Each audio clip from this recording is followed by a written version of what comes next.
Hát mondhatom azt, hogy egy kicsit az Izónak az anyukája vagyok. Papíron én találtam ki a nevét. Na erre én nem emlékszem, de nagyon szívesen elhiszem, mert ez nagyon jól hangzik.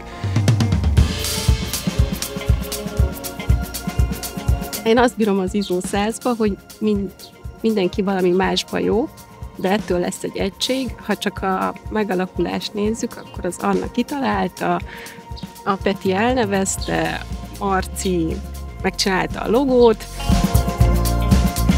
Azon felül, hogy egy nagyon szerethető, nagyon jó baráti társaság és nagyon inspiráló közeg, az Izó mégiscsak biztosít számomra egy keretet, egy folytonosságot, amiben mindig ezt a fajta alkotói énemet kicsit meg tudom élni. Tök érdekes, hogy mindenkinek egy picit más a látásmódja, és azért mindenkinek megvan a saját stílusa, a saját színvilága, enyém a sárga, Annáé a kék.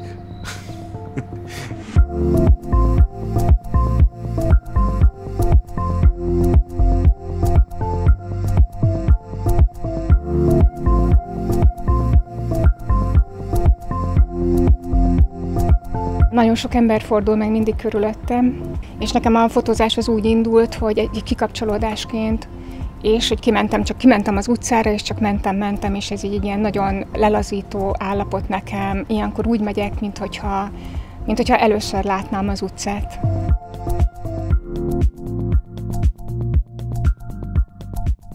Egy egyetemi feladat kapcsán kezdtem el fotózni. Úgy kellett képeket csinálnunk Budapestről, hogy mintha nem ott készültek, tehát bárhol készültek volna. 2016. október 30-án csináltam meg az első olyan fotót, ami így, hát szerettem volna többet belerakni, mint hogy csak simán megörökítem, hogy ez megtörtént. Nekem a fotózás már gyerekkoromban elindult, úgy emlékszem, hogy már a kis autóimat is fotózgattam különböző béka perspektívából, meg mindenféle különleges szögekből. 2015-16 környéke lehetett, ilyen egyetem első fele. Elkezdtek érdekelni a megszokottól eltérő nézőpontok, egyéni nézőpontok. Szívesen kísérletezgettem ilyen tükröződésekkel, mindenféle fényárnyék játékokkal. Hogy az úgynevezett alkotói fotográfiával úgy konkrétabban tisztán emlékszem, hogy 2018-ban kezdtem el foglalkozni, amikor jelentkeztem a Vancsó Zolinak a nyári orfűi táborába, és az emlékszem, hogy teljesen magával ragadott, és nagyon sokat hozzátett a látásmódomhoz. Vancsó Zolinál mélyült el nálam is a fotózásnak az a tudása, vagy az a látásmód, amit hát úgy magától az ember ezeket a látásmódokat fel tudja fedezni, de nem árt, hogyha van egy mester, vagy egy tanár, egy segítség, aki ebben segít kibontani. Amit én kiemeltem ebből a fajta látásmódból, ami engem leginkább megfogott, vagy leginkább megfog a fotózás során, azok az ilyen erős színfoltok, az érdekes fényárnyék hatások. Talán ilyen időszakokra tudnám bontani a saját ilyen alkotói fotós tevékenységemet. Volt a kezdetek, főleg a szellemképes évek, ahol leginkább a fekete-fehér képi világ volt jellemző, és a nagyon feszesen komponált, absztrakt fényárnyék ritmusokkal, jött a családalapítás, a gyerekek, és ez egy kicsit kiszínesítette a képi világot. Egyre több fotót készítettem a gyerekekről is, ott is megpróbáltam kicsit ezt az artisztikus vonalat azért belevinni. Igen, az archaikus technikák szippantott be. Láttam régi képeket üvegen, meg fémlemezen, és akkor nagyon érdekelt, hogy ezek hogy készülnek, és akkor ismertem meg Zalka Imrét, aki ezeket a technikákat meg is mutatta, hogy lehet így fotózni, és egy nap egy kép készül el ezekkel a technikákkal. Ezután a fürdőszobámból labor lett, és akkor a fürdőszobába laboráltam nagyon sokáig. Úgyhogy filmes fekete-fehér képeket készítettem. Nekem a fekete-fehér képek az időtlenséget tükrözik a leginkább, és szeretem leválasztani a jelenről azokat a pillanatokat.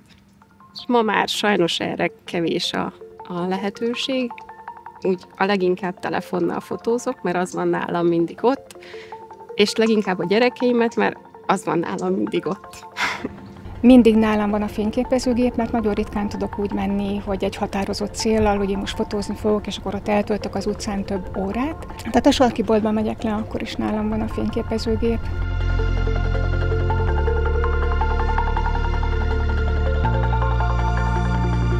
Én nagyon sokáig gondolkodtam azon, hogy a város vagy tájkép vagy mi egyéb vonz, de utóbbi időben én is kicsit egy ilyen deszantosnak érzem magam, hogy ahol éppen vagyok, megpróbálok azzal rezonálni, és olyan módon, ahogy éppen rezonálok vele. Ez lehet jobb is, rosszabb is, de valószínűleg olyan képek fognak akkor születni. Számomra a valóság nyújtotta témák, azok csak kiinduló pontok, és ezeket teljesen elvonatkoztatom a valóságtól, és úgy jelenítem meg, hogy ezeknek az elemeknek a tényleges mi volt, az tulajdonképpen jelentéktelenné válik. Próbálom mindig a saját látásmódomat belevinni, akár legyen az esküvő, vagy akár egy konferencia, tehát ott is születhetnek olyan képek, amik egy picit beleillenek abba a világba, amit én úgy szeretek. Nagyon szeretem a festményszerű képeket, nagyon szeretem a színeket, az élénk erős színeket, különösen a kéknek a világa, ami vonz. Nagyon izgalmas nekem, amikor úgy látok egy tükröződő felületben, mondjuk látom azt, ami mögötte van, és látom azt is, ami tükröződik, és ennek a kettőnek a találkozásában lesz valami nagyon különleges, érdekes harmadik világ. Nagyon szeretek kísérletezni a Multi Expo-val is, ami nagyon hasonlít a tükröződésekre. Nagyon izgalmas számomra, hogy különböző képek hogyan tudnak egymással találkozni, és mi jön ilyenkor létre. Úgy érzem, hogy az izoszázat, így a látásmód, ami összehozott minket, az így túlmutat azon, hogy pusztán a fotónak a látványszerűsége, tehát hogy valamit szeretnénk a fotóval még pluszban mutatni, és ez egy nagyon erős összefüggő kapocs, annak ellenére is, hogy mindenki másban találja meg sokszor ezt, tehát hogy nem feltétlenül ugyanaz érdekel minket, nem ugyanabban az élethelyzetben vagyunk, ettől függően a képeink változnak, de hogy valahogy ez a közös kapocs, ez megmarad, ez az érzet. Ha tehetjük, akkor havi szinten egyszer összejövünk, és akkor ezek nagyon jó kis beszélgetős találkozások, ahol nem csak egymás képeiről beszélünk, hanem arról is, hogy ki hogyan van. Jó egymás társaságában lenni. Nagyon sokat jelent számomra az ISO, mindenféleképpen egy támogató baráti közösséget. A közös látásmód az egy nagyon, nagyon gyors, közös ilyen barátságot is eredményezett, és nagyjából 10 perc után úgy éreztem, mintha már évek óta ismerném őket.